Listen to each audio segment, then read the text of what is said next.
Good morning. This is Jason Dean coming live at you again for another Film Fanatic show. It is 10:20 on a Sunday, January 19th. Another snowy day. We had another pretty decent snowstorm last night. I was going to go to the movies to go see that movie, the new monkey, I guess, slasher movie called Primate. I was going to go see that last night, but then a friend was cautious about the weather and was like, I can't go. It's the weather's gonna be, the roads were bad. The roads are going to be bad, so she canceled. So I didn't end up seeing it, but at some point it's definitely on my list. So definitely, if I get a chance to, I thought about going anyway, but I was like, nah, I'm not gonna go anyway. So I ended up staying home and watching some other fantastic movies. I watched this other movie that I'm going to review called The Attic last night, and just awesome movie, just totally awesome. And that's going to be definitely a future video here on the channel. But uh, Primate is definitely going to be on my list. Is definitely on my list. So stay tuned for that. The weather. I ended up going to the movies on Saturday night. Today's Monday, and today is actually also Martin Luther King Day, so I had today off. So, yeah, long weekend, and then Friday I had off as well because it was teacher conference. So I usually get those days off, and which was, it's been great and it's been nice, but I was like, man, we just had all this time off for Christmas. I'm like, Jesus. But anyway,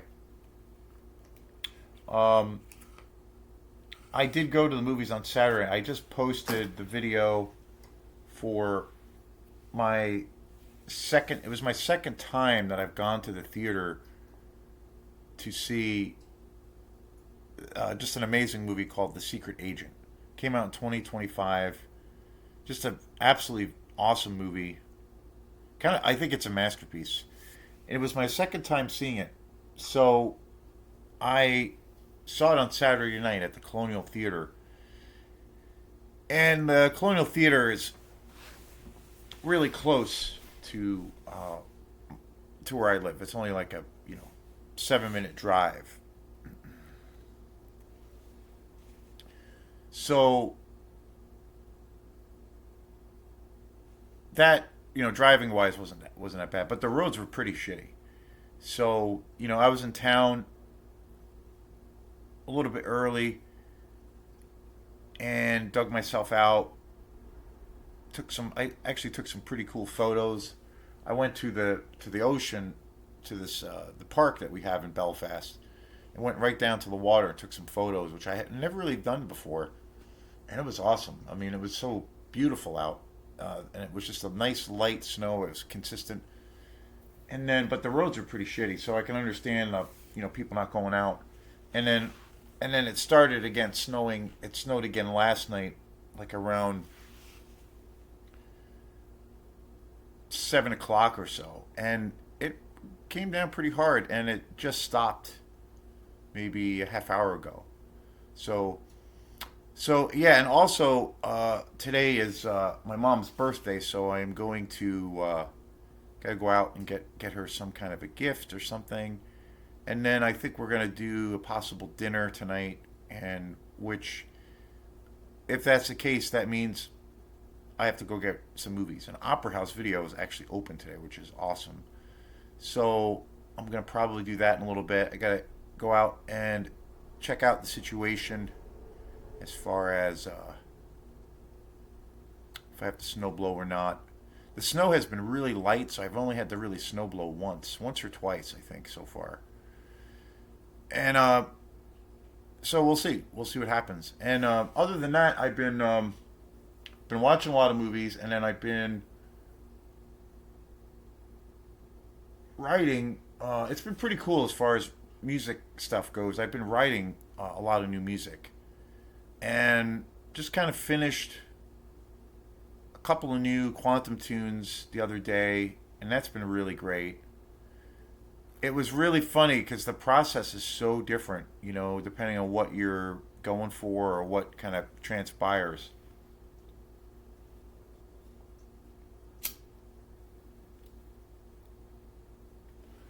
I wrote this one tune a while ago, probably about a month, or yeah, probably at least a month ago, and I it came pretty quick. It came pretty quick, and one of the things I started doing a lot more of is recording all of my ideas and whatever comes up. And a lot of the times, what I'll do is when I have a new tune that I feel like is maybe ready, is I'll record that, that take and on my phone. So I have a lot of recordings that way that and it's great because I can listen to it through, for reference, see what's working, see what's not working. And then earlier, late, or I should say last year, I bought a really nice Bluetooth speaker. So I'm able to listen to, whatever I'm recording or have recorded on a really nice speaker, which is really great because then I can really judge like how it sounds. So pretty cool having that, access to that. So that's helped the process. But I wrote a tune, about a month ago, and I was like, okay, I think this is good. Like, and it came pretty quick for the most part. Came together pretty quick. But then I had to think about, okay, I think I got a tune here. And but then a big thing for me is trying to get tunes ready for, like, I don't know, I'm always thinking of, it comes in phases. Like first I try to get a melody. If I get a melody, then that leads to maybe a song or not, but when it does lead to a song, then I get that, and then I work out the structure, the melody, and then maybe some lyrics and all those things. And then I work all that stuff out. And then after I sit on it for a while, if I think it's like, okay, there's something cool going on here, then what I'll do is I start thinking in terms of like, what can I do? Say hello to Lucy. Hi, Lucy. Then what I do is the next step is I always think of like, okay, can I play this live? Can I pull this song off live?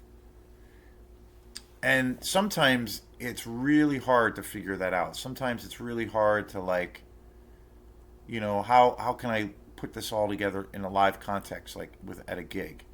Because I always think about, I don't usually do record music on any of the albums, or just in general record any songs that I can't play live generally.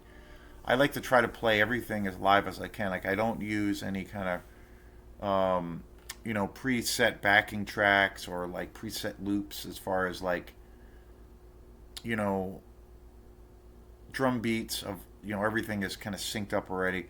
I try to do everything live and start from zero. So with this one tune, I was working on it and I'm like, okay, this is cool. But then I could not figure out on how to make it work in a live setting like that we could play live. Because I think it's a good tune and I think it's a good dance tune. It's a heavier dance tune and it's got a little bit of a, I don't know, a little bit of this ambient kind of quality that is different from what I think we've done. But anyway, so trying to figure that out, and I just within the last 2 days had a breakthrough of I was like where I was like throwing around these ideas of how I can make how I can make this tune work because it's got all these little parts. It's really simple, but it's got all these little parts. How can I make it work in the setting of a live, thing? So I was able to figure it out, and so that was really great. So been doing shit like that and watching a ton of movies. So today's show is on a movie that I did a review the other day on a movie that I just the only way I can kind of describe it. The only way I can kind of describe this movie is like just like a movie I just did a show on called Microwave Massacre, which completely bonkers. It's essentially this movie about, well, it's kind of about cannibalism. So just totally insane. And I believe I uploaded that video yesterday. I think it's up. Yeah, it's up on the channel yesterday. Sometimes I go back and forth between just kind of setting things up for like a premiere, or I'll just do them as I finish the videos. But I like to bounce back and forth, and I'm kind of doing the thing of setting movie uploads, and new shows coming up as probably like reviews and or premiering some of the videos, like setting them up, breaking them up a little bit. But I did a show on this movie Microwave Massacre, and like today's show, Vampire Hookers, starring the amazing, iconic John Carradine. It's one of those. It's one of those fucking movies that you kind of have to see to believe.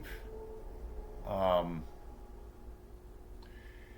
yeah, it's totally freaking insane. And I was looking up when I saw it the other night. I saw that it was from 1979, I believe. Yeah, 1979.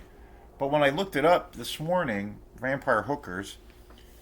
Again, this is a movie you have to see to believe. Like it could change your life. Microwave Massacre and I think Vampire Hookers have changed my life, possibly forever.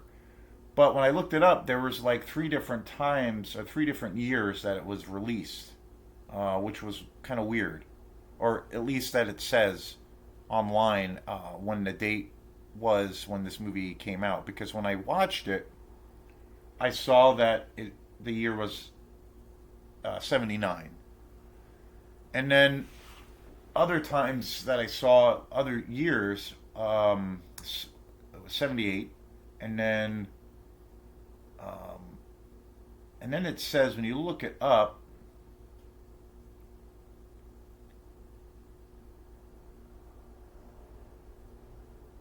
I remember seeing somewhere where it was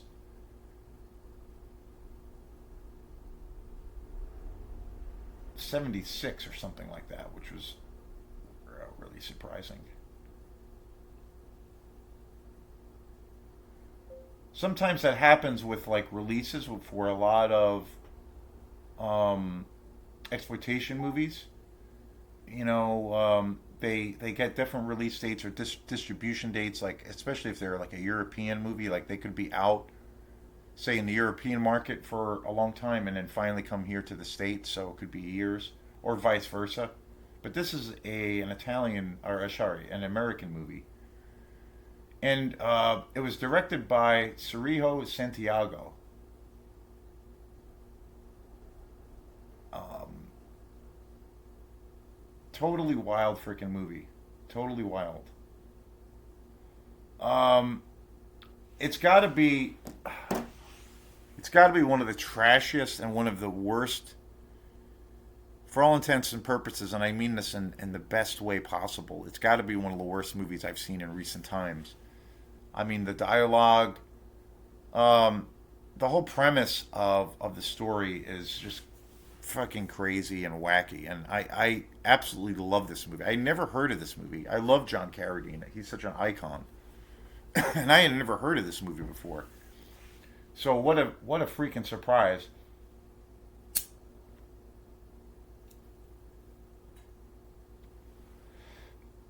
And I was like, how have I how have I missed this movie? How have I not heard of this movie ever before? Like I was dumbfounded. I was dumbfounded by that. I'm like, how is that a thing? So yeah, crazy stuff. And that's the thing. Like I've been watching. I'm a big rewatch guy, big time rewatch guy. Like I'll again, like I've said, I'll I treat a movie if I'm if I'm into a movie, I treat it almost like it's a CD by a band that I really love. Like I'll listen to it until the cows come home. Like and I kind of do the same thing Um, I do that with books as well. Like there's a lot of books that I've done that with as well.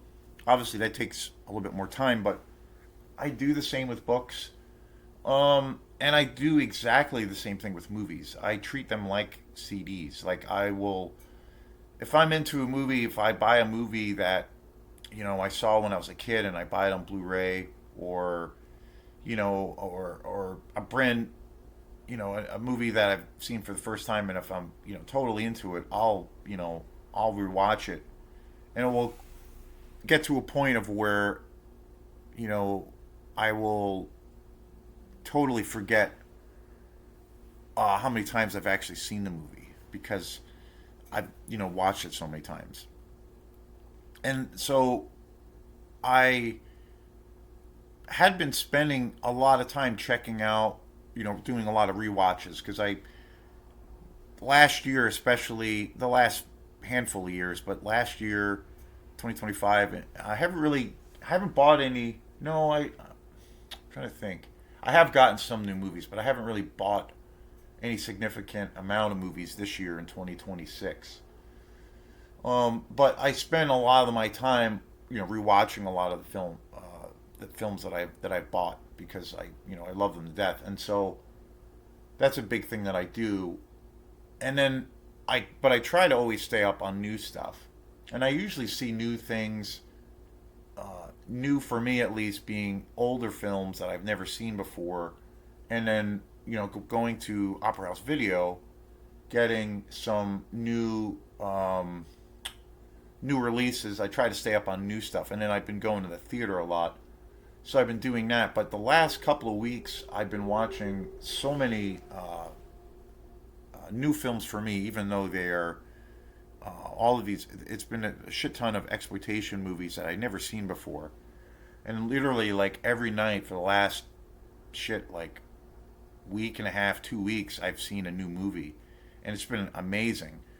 Probably the most for me, really, that when I think about it, as far as being such a big film fan, it's probably the most new films that I've ever seen in kind of one sitting or stretched out over a period of time. Because sometimes I will watch for weeks on end. I will like rewatch certain films, and then when I buy a haul of new movies, I usually watch all of those, and then sometimes revisit them. But typically, it will be like maybe every couple of weeks or so, I will see, or maybe a little bit longer. Sometimes there's longer gaps of where it will be like a new first time watching a movie. But lately, it's been crazy because I've literally seen so many first time watch new movies for me, and it's been just amazing. And Vampire Hookers was definitely one of the best newer films for me. That, and I don't know how I missed it. I don't know how I missed this film because it's just so like I just feel like this movie was made for me. It's the only way I can describe it.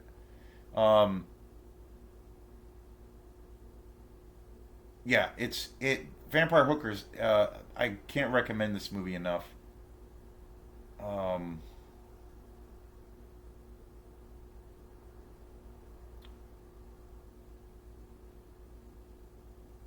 the basic premise of Vampire Hookers. The film stars John Carradine, of course, the iconic actor in so many great movies, such an amazing career. Um, he plays like a head vampire, kind of like a Dracula character, named Richmond Reed.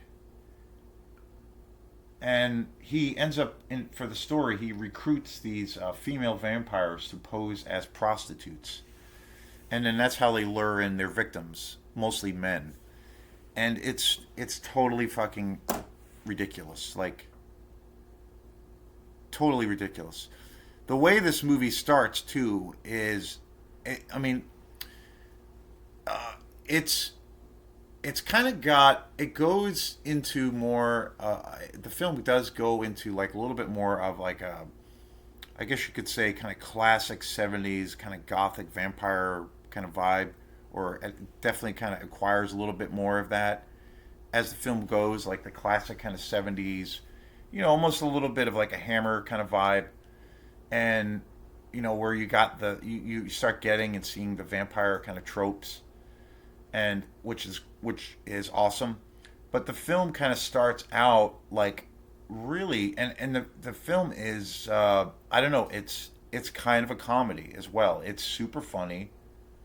There are these two lead characters in the film that are just so ridiculous. These two army guys, and it starts off with these two lead characters that are stationed in somewhere in Asia, and they meet these prostitutes, and it's like them, basically partying and going crazy and spending all this money on alcohol and prostitutes, and it's like they're on this crazy adventure, and they're like bar hopping, and then it eventually leads to where they get pulled into this thing of where these prostitutes that they eventually kind of have this scenario with, or the situation with, they're actually vampires.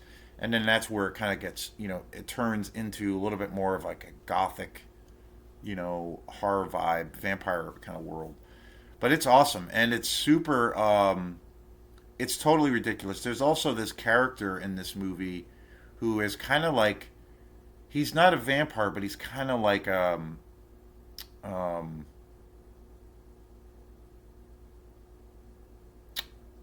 he's kind of like a henchman for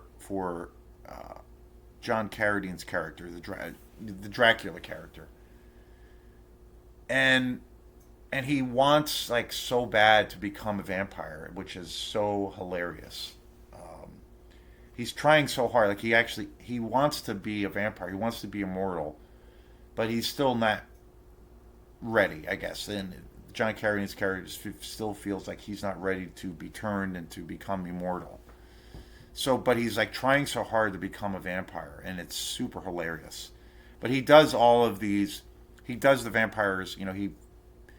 He basically worships them and is their slave. So he goes out and also assists in trying to get victims. And the vampire actual, like, the kills are really funny because they end up like acquiring. They get these victims, these guys, and then they essentially kill them and drain all of their blood. And then the scenes of where the vampires are drinking blood is they basically have this party, and they have big, like big wine bottles filled with human blood, and they sit around and they, you know, just have lively conversations as they drink the blood, and this is how they kind of consume the blood. And it's pretty funny. It's pretty unique and hilarious, and it's terrible too. I mean, it's so, again, it's the case of like, it's so bad. It's just fantastic. I love this movie, and it's super campy. It's super campy. It's really funny, but it does, it does satisfy what you kind of expect and what you kind of want from a vampire movie. It has that kind of vibe. It's not so, I guess, so incredibly silly or incredibly ridiculous that the film ends up kind of becoming, or feels like a I don't know, a screwball comedy. It's not at that level, but it's just so fantastic. It really is.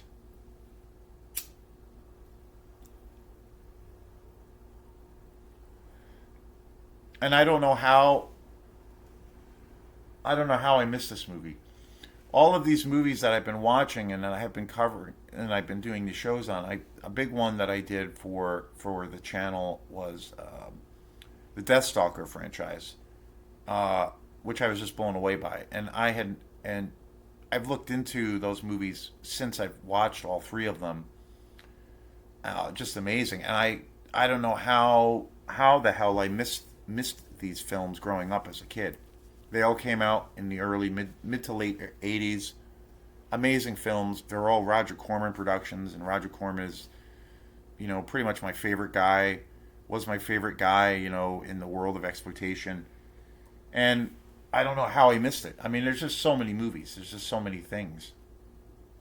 It's endless. It's an endless ocean of beautiful garbage out there. So, it's I would say there's been one or two of the movies that I've been watching that I had heard about or that I had seen. I just watched another movie that I used to watch a lot as a kid, an amazing exploitation movie, kind of a like Jaws knockoff or ripoff, Alligator. Um, amazing, amazing film. I'm going to do a show on that as well. And there's been I think one or two others that I had seen when I was a kid, but most of these films, including Vampire Hookers, never even heard of before. And I would definitely, absolutely buy this on Blu-ray because this movie is just so hilarious. It's really good. It's super weird. It's totally in step with the saying "It's so bad, it's good" in every possible way.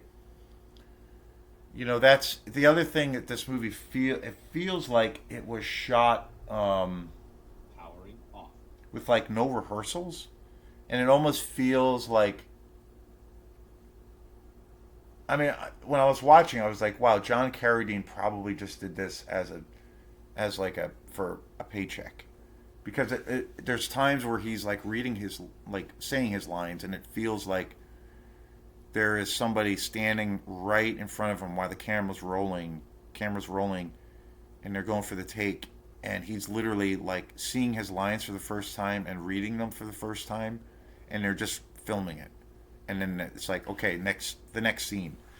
There's times of where it feels that way, and as well as like the other cast, but again, it's so in the context of how ridiculous this movie is. It totally works. It totally works, and I love this movie.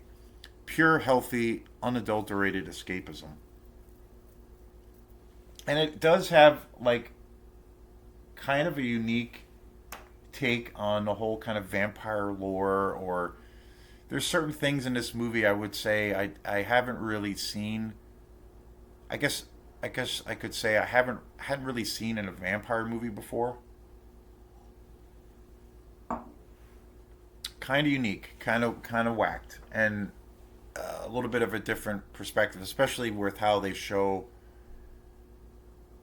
the vampires, how they actually consume blood. Like that's pretty unique and different and hilarious. But fantastic movie.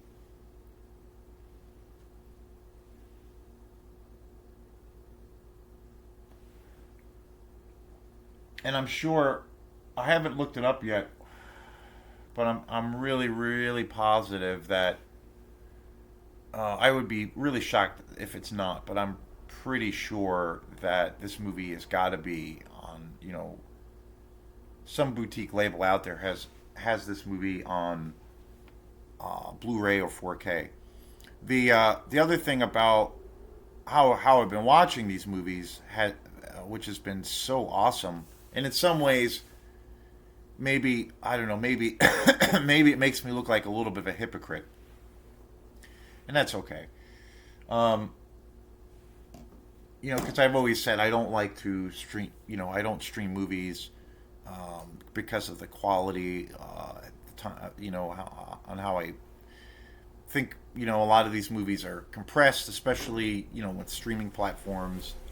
If you have a film that has, say, particularly nighttime scenes or it's dark, like in a literal sense, it's very hard to see. There's all this weird compression on the sound and all these things.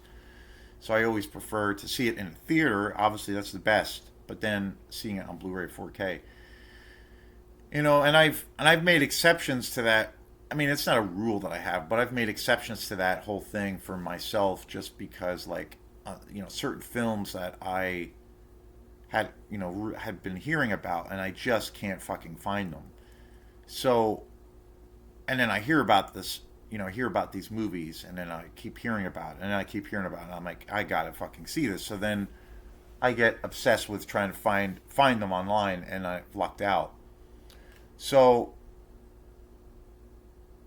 that is so there's been instances of that where I've found some movies in the past. Lake Mungo was one, and Hollow Man was another one, and I saw those online because I kept hearing about those movies, and it wasn't great watching them online because I thought the quality wasn't very good. But and then I eventually um, I bought Lake Mungo on Blu-ray, and that movie's a masterpiece. But in that movie now, just within the last year, it has like kind of really taken off. It's gotten a lot of popularity. So you just never know. You just never know. When I first found my favorite horror exploitation movie of all time, Tourist Trap, when I found that on Blu-ray, I couldn't fucking believe it because that was a movie that was a part of my youth. I used to watch it all the time. It was on cable. And years ago, actually, my mom got me a copy of that movie on DVD. And then I watched the shit out of it. And it was okay quality. And during that whole time, I would look up, things about this movie, about Tourist Trap. And, for years, this movie was like regarded as, by a lot of critics and a lot of people, that this was like possibly the worst, piece of shit movie ever made. And then fast forward a few years, 5 years or so, I've seen it, and I saw it happen in the last 5 years where suddenly this movie has been embraced by even all of these YouTube guys that typically cover, newer horror films. I have seen this movie rise to the top of their list as far as whenever people do their top favorite, when Halloween season comes around, and people always do their top 20 or top 10, horror movies. I now have seen The Tourist Trap be on the top of many of those lists. And then it's gotten this unbelievable re-release. There's multiple releases of it on Blu-ray and also 4K. And I couldn't believe it. And I almost shit myself when I saw that it was on Blu-ray. And I bought it on Blu-ray a few years ago now, and it's a beautiful edition of the movie, and I couldn't believe it. And so I see that kind of thing happening a lot in this world with all of the, just awesome boutique labels, and and discovering all of these movies. And Vampire Hookers is one of them. Like, I'm sure I haven't taken the time yet, but I'm sure there's a beautiful edition of this movie. And again, getting back to the watching movies online, the way I discovered these movies is about a week, 2 weeks ago. I had an accident and I broke my TV. Just got a new TV in, and I'm still in the process of hooking it up. So I was without a TV for a while, and I'm like, Christ, what am I going to do? And so there was a movie that I had been hearing about for like the longest time. Um, Mario Bava's Bay of Blood, old school '70s slasher movie. I kept hearing about this movie. I love Mario Bava, one of the greatest Italian directors of all time. Such an iconic director. I mean, really a real important director in the world of horror. He also made giallo films. I do believe he made westerns as well, spaghetti westerns. But his impact is, incredible. And for years, for a long time, I've been hearing about Bay of Blood. I had never seen it before. And so it always been, I have a few Mario Bava films, and I love his stuff to death. There's a lot more of his movies I need to buy over time. But I kept hearing about Bay of Blood. And then I, always had it on the back burner, thinking of want to get more Mario Bava films. There's a lot of his films I haven't seen. He was such a prolific director. I own a few of his Blu-rays, so a few of his movies, and I love those movies to death. And then just right around the time, the week of that I broke my TV, I saw another a video about Bay of Blood. It was on actually the Severin. I came across about a month ago. I came across Severin, one of the best boutique labels out there. I came across that they have this pretty cool YouTube channel, which I was late to the game in discovering. And there was a whole video on there on Bay of Blood. I guess they had just put it out on Blu-ray 4K. And they were showing clips of it, and I'm like, holy shit, that is like exactly what Sean Cunningham did, almost shot for shot for the Friday the 13th series, particularly part 2, and also part 1, but mainly part 2. And I'm like, that's insane, because I saw that this movie was way older. And I was like, okay, fuck it, I need to see this movie. So I went down the rabbit hole, and I'm like, okay, I gotta find this movie. And then within a couple of minutes, I came across a really a full version of Bay of Blood on YouTube. And I watch YouTube a lot. I try to, when it comes to social media, it's pretty much a shit fest. I try to stay away from it. I use like Facebook try to use it for music stuff, and when I do, one of my little side hobbies that I've been getting into is like doing a little bit of photography. But I, post some photos with that kind of thing.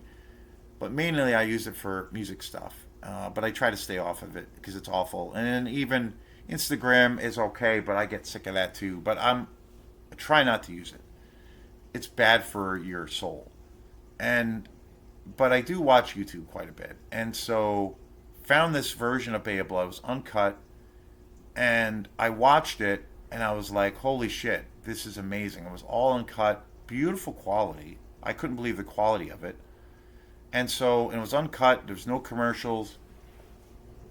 And I watched it and I was totally blown away. Totally blown away.